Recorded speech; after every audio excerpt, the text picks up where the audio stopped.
Hello, welcome back to Auto Pop Culture, and today we're doing Throwback Thursdays. This is the 8th episode of it, and the album that we're doing today is by Miss Lauryn Hill and her first official album called The Miseducation of Lauryn Hill. Came out in 1998.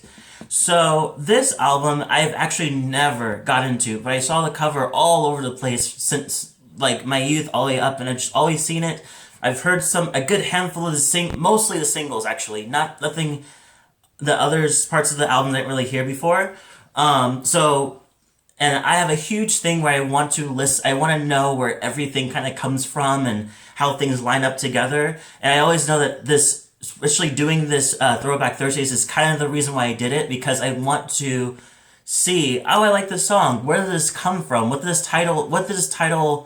this one single come from this album, and why did it come from? What was the story behind it and everything? And I feel like I completely hit the jackpot with this album, because there's at least 4 songs I know were singles that I've heard on the radio over and over again. I still feel like I hear it to this day from people playing it at bars and at clubs or whatever. So it's nice to actually know where it came from, and obviously that's exactly what's happening in this album. This whole album has a full-on just story, and it's so good. It's just every bit of it. It touches on every bit, like, of social stuff and everything. I love it. And I felt like when I feel like we talk about now, with a lot of social stuff we talk about now, this album literally mirrors every single thing. And I feel like in this direction doesn't feel political. I feel like a lot of artists lately have a kind of thing where it's just like, it has to do with, like, because Trump has came and gone, and it has a lot of political albums came out, and it touches on some social stuff, but it always had to go a certain direction. But I always felt like it was always very universal to everybody, so everybody's included. But I felt like with this album, it felt like she was talking to you specifically, and if you relate to it, you relate to it. If you don't, keep going, And I felt like this exactly does that, and I feel like it touches on so many things. So it touches on her own personal life, and how her personal life reflecting on her life, how that reflects on everybody else. And I feel like that's a perfect way to kind of like break down how it works. And I feel like one of the people that I feel like did that a lot was Lady Gaga when she did Chromatica. It talked about like mental health and everything, and I felt like she talked about her mental health, but the way that she says it, it's meant to give you, if you are inspired by what I'm saying, or if this hits home with you, good, But it's not like all us people need to stick together, and it's like, yeah, it's cool, but what does it have to do with you? How does this relate to you to make it feel more authentic? Make it feel like this is something. Yeah, make it feel like authentic. So let's just kind of jump into this. I'm really excited to get into this. There's so much to talk about. Yes, this will be a long video, so prepare. So first of all, we have the intro where it kind of gives like a roll call where they're talking, where the teacher, which is the teacher, talks about whether, like, taking roll, like, are you here, blah, blah, blah. And he goes to Lauryn Hill and she's not there. So also note that this type of intro also goes into kind of skits and parts of the ends of songs. So you hear that kind of thing where the teacher kind of wants to have more of a social talk about love, and I think it's mostly about love. And it's so interesting because I remember having these type of conversations when in high school, where the teacher starts to kind of see you as more like an adult, not adult, but more that more, so we can have these kind of like real conversations. I had like a couple teachers that do that. It was just like, let's just talk about it, and we get each person will have their own opinions about certain things, and you kind of get to know a lot of people and get to kind of hear how, like, people's thoughts on certain things. And I think that's exactly what he's doing with the theme of love. This is not entirely what the album is about entirely, but it goes really well with what she's talking about in this album. So first off, the first part of the first 2 songs, Lost Ones and X Factor, pretty much talks about a failing relationship. This has to do a lot with what happened with the former group that Lauryn was a part of, and she was a part of a group called Fugees, and it consisted of three people: her, Wyclef Jean, and Press, and they had great songs, really great songs, and the score I felt like was the biggest one that really got them to break out. But unfortunately, at that time, after that happened, shit got crazy to where Lauryn Hill was pretty much having an affair with Wyclef while Wyclef was in a marriage. So didn't really go so hot, and definitely put a lot of like toxicity inside the groups to the fact that they just broke up completely. But I feel like in this direction kind of she speaks her mind of being who she was and what was really happening and how she felt about it, what her feelings were going on. And she obviously really did love this person, but she definitely feels very betrayed by this whole situation. As the first Lost One says, you might win some, but you just lost one. Pretty much in this direction, she's kind of going in about him. It's just like you're making it like pretty much how she feels about him, and how hurt she is over this situation. Then it goes to X Factor, where it goes into more detail about what went on between them, where he pretty much points out how much they're not really working out. And so she's like, okay, fine. Well, then I guess we should like leave it as like completely cancel it completely. But then he'll do something to make it seem like, oh, no, we need to stay together. And so she's seeing this kind of cycle happen over and over and over and over again. So as she says in one of the quotes, she's like, see, I know what we have to do. You let go and I let go too, kind of thing. And I think it's really, really interesting to see in that point. And I love this song. This is one of the songs I was telling you about that has, that's been on the radio forever. And I heard the song, I really loved it. I feel like as an adult, this is another reason why I do this Throwback Thursdays, because these albums or albums I heard as a kid or as a teenager, but I didn't really connect with it entirely. I like the songs, I love the beat and everything, but the vocals, but I didn't really care. I didn't really understand the actual like lessons and the actual topic of the songs. But now as an adult, I feel like every time I go back into these type of like albums, I get it more. I was like, oh, I get it. I get why that's so great. I get why this is so great. Like, so I'm getting that with this. That's why I'm doing this album. But yeah, this one definitely hits that in that direction where it's like, okay, so this is what they're talking about. Okay. And then it goes into, to Zion featuring Carlos Santana. Oh, I miss him so much. So this song is pretty much about her first son / child, who she had with Rohan Marley, who's the son of oh my god, I don't know why I can't, like, it's not spewing out my mind. Bob Marley. So he's the son of Bob Marley, and also this space where things got crazy, because at the time where she was having an affair with Wyclef, she met him, and they started kind of dating, and she starts feeling like, she's like, oh, no, this is what it's supposed to be. Like, this is the love I'm supposed to have, not with some guy that literally has a wife, you know?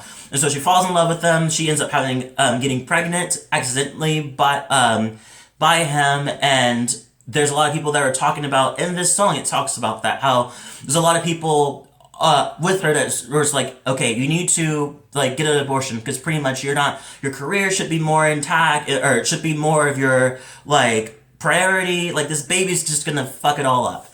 And so instead of that, she's like, people said, Lauryn, maybe use your head, but instead I chose to use my heart.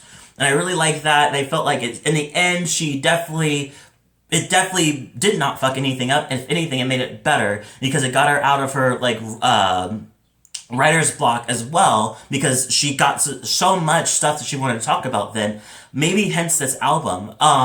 So yeah, so it's really beautiful song. It's so nice. I wonder if Zion kind of looks back and listens to it and just like, oh, that's really nice, kind of thing. Going into another single, Do Up That Thing. Really interesting song. I love it. I've heard it all the time, but now I get it. It's pretty much talking about the idea that there is the warning that both men and women should avoid being exploited by the opposite sex for sex, for money, for any type of thing that has nothing to do with love.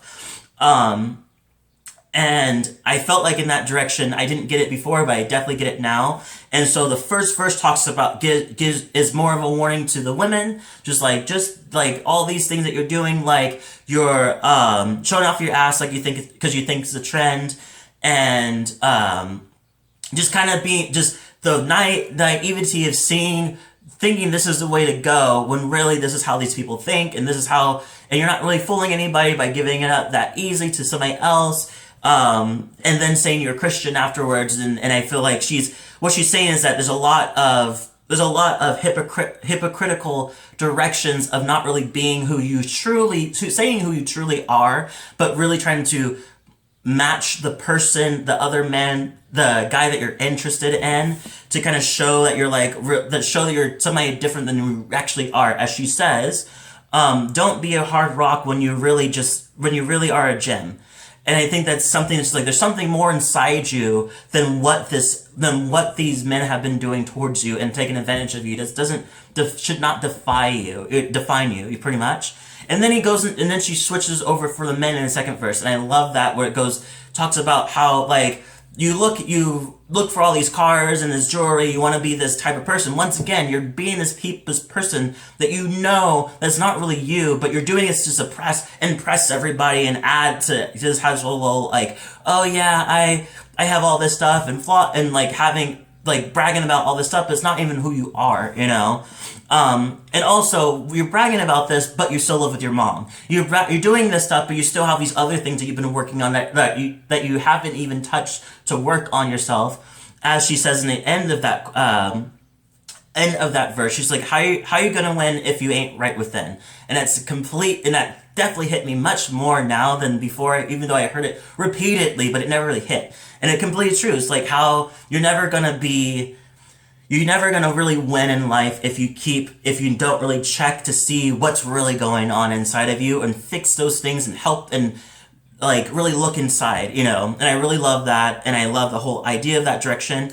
Oh, one thing I definitely want to point out is the quote says, "Money taking and heartbreaking, now you're wondering why women hate men." Yeah, it's just all these things are factoring into why these people start taking advantage of each other, because they're not really looking inside themselves. It's like, is this really who I really want to be? Or is this something that I really want to do? Is this person really, really giving me what I really want? Or am I just pretending to do this, you know? And I think that's so powerful to talk about. Superstar is another one I really, really liked. And this one definitely reflects to now. It talks about the reality of being a superstar. And pretty much how, one quote that I want to point out is, she says, "Now who do you know without any flaws that lives above the spiritual laws and does anything they feel just because there's always someone there who will applaud." And it's just so interesting. I love that. I feel like that whole part right there just explains the whole song. It's just, you feel like some people feel like because they're stars they can do anything above themselves because they know they'll always have, like, some type of fan base or whatever, or somebody will applaud it. But it doesn't mean, just because somebody else agrees with you doesn't mean what you're doing is right. It doesn't mean anything you're doing is something you need to keep on going. That's not, you shouldn't be relying on approval to tell whether you're doing things right or not, you know? It should come off of morals, you know? Another piece that she talks about is, she says, Jesus was a superstar. They held him and then nailed him. They'll hell you and nail you no matter who you are. Pretty much saying, it's just like, everybody has a moment. Everybody will have, like, not everybody, but there's certain people that will have a moment and they'll think, oh my God, I'm on top of the world. Everybody loves me. But then comes the flip side of the coin where they start criticizing everything you do. They're like, oh, this guy da-da-da-da, or this person da-da-da-da, and you do the smallest mistake and it just tears down your reputation, and they'll completely turn around and fucking just nail you to, like, immediately, and not even think twice. It's just like, oh yeah, they deserve that. You know, it's just like, no, people are human. These people are human, and superstars, celebrities are just as human too, and they will make mistakes. They're not this. to expect somebody to automatically be a role model to you when you don't know anything about them other than what they present to you doesn't sound right, you know. Going is another one. Final Hour is another song that was very interesting. I didn't really start it, but I did understand the idea. There's a lot of Bible references, and I'm not really religious, so I don't really know too much about the Bible references of what she's saying. I get what she's saying though when I click on it and I look at it. It's like, okay, cool. This is what this means, but I don't immediately go Bible reference. But this one is in that direction where it talks about how superficial merits amount to nothing when in the end pretty much you're gonna be judged by God above, and saying that one has to invest in long-lasting things and principles in their life more than just the superficial, like instant gratification stuff. You know, it needs to last. It needs to mean something to you. You know, I really love that type of direction. When It Hurts So Bad is another interesting perspective. This one pretty much is not giving you an answer at all. It's more kind of telling you there's two paths you can go. Whichever one you do, just do it. You know, go for it. If that doesn't work, go for the other one or whatever. But like, you have the choice is completely yours. And this one pretty much says that it's like, do what you need to do to either, whether it is staying with this guy or leaving this guy. One thing that she said, the quote that I really like, and I love the production's really nice. One quote that she does say is that what you want might make you cry, what you need might be passing you by if you don't catch it. Pretty much, that's one direction path. It's like, these things that you think you want may not what you actually need, and it's making you cry and you're suffering over it, but you think you want this, but obviously this is not something that you should completely need, but what you actually need could literally be around the corner, and you're completely wasting your time dealing with this thing that you think you should want when what you really need is around the corner, and you can completely have it pass you by completely because you didn't really pay attention to it.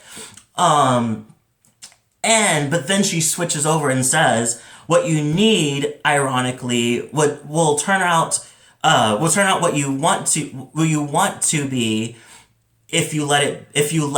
Pretty much saying, like, maybe what you actually need could be what you actually have, but what you actually want, but you have to want it. You have to just let it happen. You have to open your heart pretty much to this direction. And I feel like that's the whole direction of staying and working it out in a relationship compared to leaving one.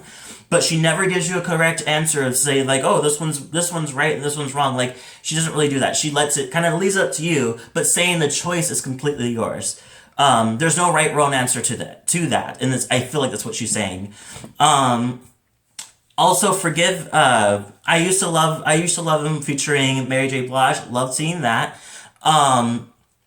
I feel like this is a very interesting song. I feel like it pretty much talks about the aftermath of being in a toxic relationship and actually feeling good of being out of it, but also seeing where you went wrong into where the problem of the relationship went bad, you know? So I feel like in this situation, they talk about that in a direction, but it also has a space where she kind of owns up to, they kind of own up to it. It's like I chose to be in this situation. No one forced me, but now I know that. Now I can learn from my lesson direction.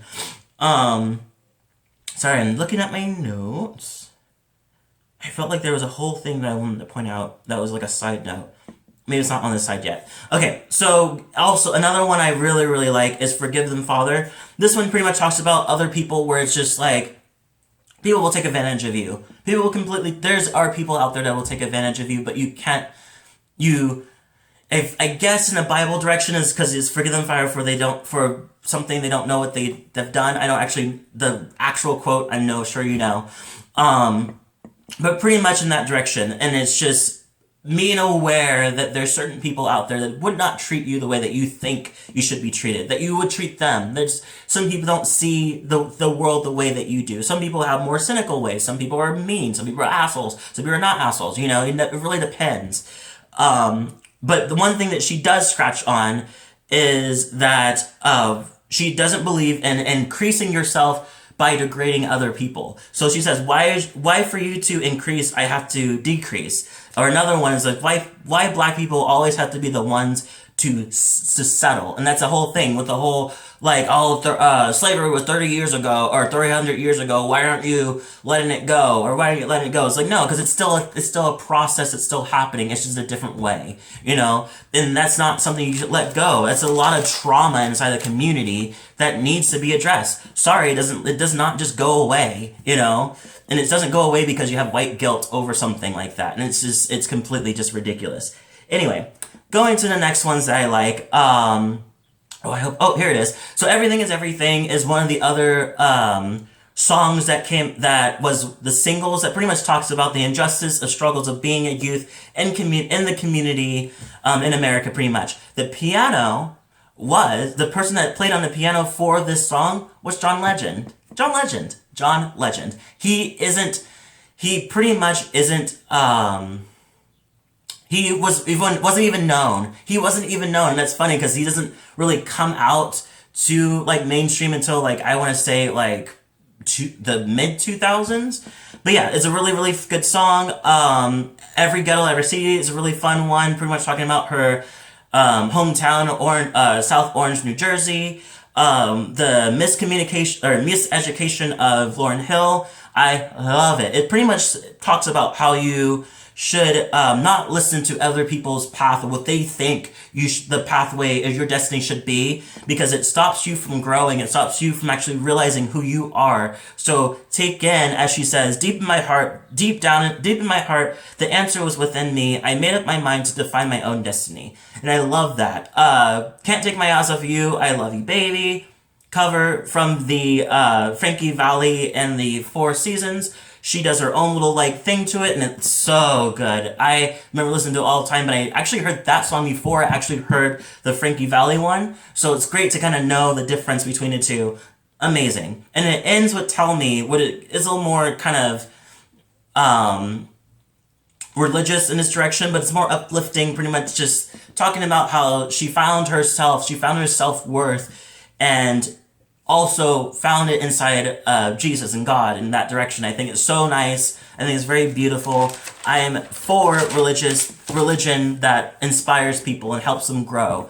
Side note, the Fijis did come back for one song in 2005 called Take It Easy, but once again, shit didn't work well with them being together because the past came back. So yeah, she hasn't really released too much singles. I think she released one more album, I think. I don't think so. Yeah, but that's pretty much it.